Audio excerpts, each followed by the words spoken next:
Hello and welcome to this course, starting with NodeJS and specifically HapiJS and ReactJS. My name is Evans Boatino-Usu. I'm a software engineer with about 5 years of software development experience in both embedded and application level. In this course, we are going to learn how to build a NodeJS JSON-based RESTful API server for sentiment analysis, and then we are going to build a ReactJS client that interacts with our server. So what we are going to have at the end is a server that accepts sentences and is able to analyze the sentiment of the sentence. And then we are going to have a client that can send the messages and then receive responses and display it in our app.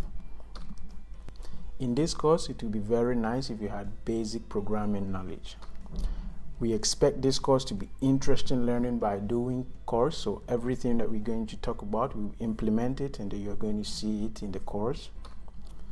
So at the end, I expect everyone that is following this course to be able to build a server in Node.js or HapiJS specifically that can provide RESTful API for sentiment analysis. And then you should be able to build a ReactJS app that interacts with the server. And then I expect you to understand all the concepts and tools that will be used within this course. All the code that will be developed in the course will be available on GitHub. Your questions are welcome. Just put them in the comment section and I will make sure to answer all of them. Thank you, and let's proceed with the course.